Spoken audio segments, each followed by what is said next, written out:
আলহামদুলিল্লাহ, আজকে আমার বাচ্চা আসলো। বাচ্চার বয়স ১ দিন। তো কিভাবে বোরিং করবেন এই শীতের সময়? তো আমার এইখানে আছে ১২০০ বাচ্চা।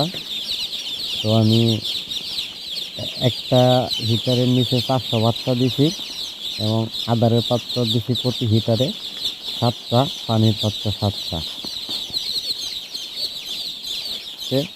হিটারের চতুর্পাশে আমি কাগজ দিয়ে হালকা বেড়া দিয়ে রাখছি, যাতে বাহিরের বাতাসটা একটু ফিরে। বেশি বেশি করে এই কাগজ দিয়ে বেড়া দেওয়া যাবে না, তাহলে বাচ্চার পানি আসার সম্ভাবনা অনেক বেশি।